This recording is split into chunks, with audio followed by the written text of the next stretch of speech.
O nome dele pode não ser familiar para você, mas John Brower Minnock era um cara bastante pesado. Na verdade, ele detém o recorde de ser o ser humano mais pesado já registrado. No auge do seu peso, ele pesava impressionantes 635 quilos. Agora vamos voltar ao início de sua vida. Quando tinha apenas 12 anos de idade, John já pesava 133 quilos. Quando completou 22 anos, ele pesava 230 quilos. Como você já deve imaginar, seu peso continuou a aumentar de forma constante ao longo dos anos. Aos 36 anos, ele foi hospitalizado porque tinha problemas no coração e dificuldade para respirar. O lado positivo é que naquele mesmo ano, ele se casou com sua companheira, Janete, e mais tarde se tornou um orgulhoso pai de 2 filhos. Mas o peso de John continuava aumentando, fazendo com que seu corpo retivesse muito líquido. O transporte não foi uma tarefa fácil para John, pois foram necessárias mais de 12 pessoas e uma maca personalizada para carregá-lo. Quando ele foi internado no Centro Médico da Universidade de Washington, em Seattle, o médico local estimou que ele pesava mais de 630 quilos. Foram necessárias mais de 10 pessoas da equipe trabalhando juntas para simplesmente rolá-lo para a troca de lençóis. Depois de passar mais de 2 anos no hospital, em uma dieta especial de baixa caloria, John recebeu alta pesando 216 quilos. Ele havia perdido cerca de 419 quilos, a maior perda de peso humana já documentada na história. Entretanto, ele foi internado novamente no hospital cerca de 1 ano depois, pois seu peso havia voltado a subir. Infelizmente, John faleceu em 1983, aos 41 anos de idade. Falando em pessoas com medidas incomuns, você já ouviu falar de Robert Pershing Wadlow? As pessoas também o chamavam de Gigante de Alton ou Gigante de Illinois. Esse cara era muito alto. Estamos falando de 2,72 metros de altura. Isso ultrapassa até mesmo o jogador da NBA mais alto da história, Gerd Murson, que tinha 2,31 metros. A alta estatura de Wadlow ocorreu devido a uma condição de sua glândula pituitária, o que significava que ele tinha um nível anormalmente alto do hormônio de crescimento humano. Mesmo na época de sua morte, aos 22 anos, não havia sinais de que seu crescimento estivesse diminuindo. Imagine como seria difícil encontrar roupas que servissem e mesas para sentar se você fosse alto assim. Apesar de seu tamanho avantajado, Wadlow não deixou que isso o impedisse de perseguir seus sonhos. Ele foi para a faculdade para estudar direito e até se tornou uma estrela depois de fazer turnês com o Ringling Brothers Circus e a International Shoe Company. Mas não se engane, ele dizia às pessoas que estava trabalhando com publicidade, não se exibindo como artista. O legado de Wadlow continua vivo até hoje. Uma estátua dele em tamanho natural foi erguida em Alton, Illinois, e sua história incrível continua a fascinar as pessoas em todo o mundo. Uma mulher chamada Kate Young estabeleceu um recorde igualmente interessante, o de ter a menor cintura em uma pessoa. Quer saber mais sobre suas medidas? Dizia-se que sua cintura tinha apenas 38 centímetros. Isso significa que você quase poderia fazer a volta em sua cintura com 2 notas de dólar.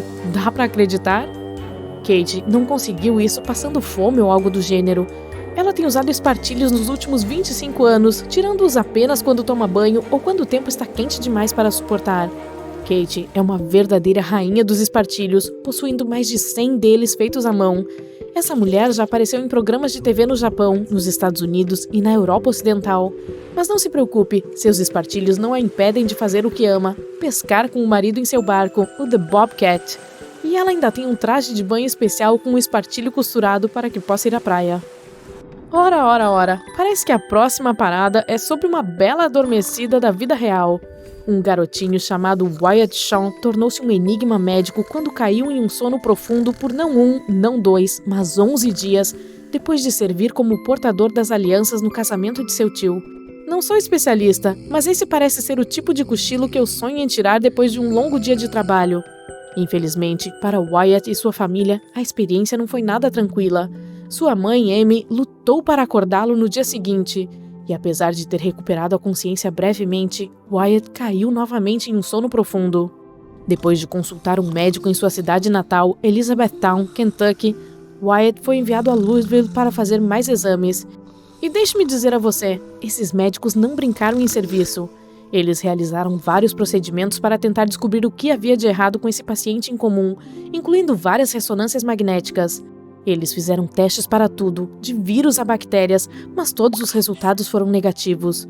Wyatt estava livre de qualquer vírus ou infecção conhecida que pudesse causar fadiga tão grave. Os médicos do hospital entraram em contato com especialistas em Minnesota e Londres para tentar descobrir o motivo do sono misterioso de Wyatt. Aparentemente, o médico em Londres já havia visto uma criança dormir por 10 dias seguidos, mas Wyatt estava determinado a quebrar esse recorde e dormiu por 11 dias. Isso é que é espírito competitivo. Finalmente, os médicos deram a Wyatt um tipo específico de medicamento, geralmente usado para convulsões, e ele acordou. Ainda não se sabe ao certo o que causou essa soneca, mas os médicos suspeitam que possa ser uma perturbação nas partes do cérebro responsáveis pela regulação dos padrões de sono. Embora Wyatt não tenha sido diagnosticado com a síndrome de Klein-Levin, um distúrbio que faz com que a pessoa durma de 12 a 24 horas por dia, ele apresentou sintomas semelhantes aos de pacientes que tinham essa condição. Quando finalmente acordou, ele tinha dificuldade para engolir e não conseguia andar ou falar porque estava dormindo há muito tempo. A boa notícia é que Wyatt começou a melhorar lentamente depois de acordar. Sua fala e mobilidade melhoraram, e os médicos tinham esperança de que ele não voltaria a ter um sono prolongado como aquele. Este próximo recorde incomum você certamente não vai querer quebrar. Você já ouviu falar de Charles Osborne, o homem que teve soluços por 68 anos? Tudo começou quando ele caiu e machucou a cabeça. Isso fez com que uma pequena área de seu cérebro fosse lesionada, o que desencadeou a resposta do soluço. A partir de então, Osborne soluçou sem parar, com uma média de 20 a 40 espasmos involuntários por minuto. Estima-se que ele tenha soluçado cerca de 430 milhões de vezes antes de falecer em 1991, aos 97 anos de idade. São muitos soluços. Osborne tentou encontrar uma cura para sua condição, mas não conseguiu encontrar uma que fosse permanente. Um médico conseguiu parar os soluços colocando-o em monóxido de carbono e oxigênio, mas infelizmente, Osborne não conseguia respirar adequadamente com essa combinação de gases. Em vez disso, ele aprendeu uma técnica de respiração que minimizava o som do soluço, que é causado pelo fechamento repentino das cordas vocais após uma contração involuntária. Ele respirava entre os soluços para suprimir o ruído. Imagine fazer isso por 68 anos!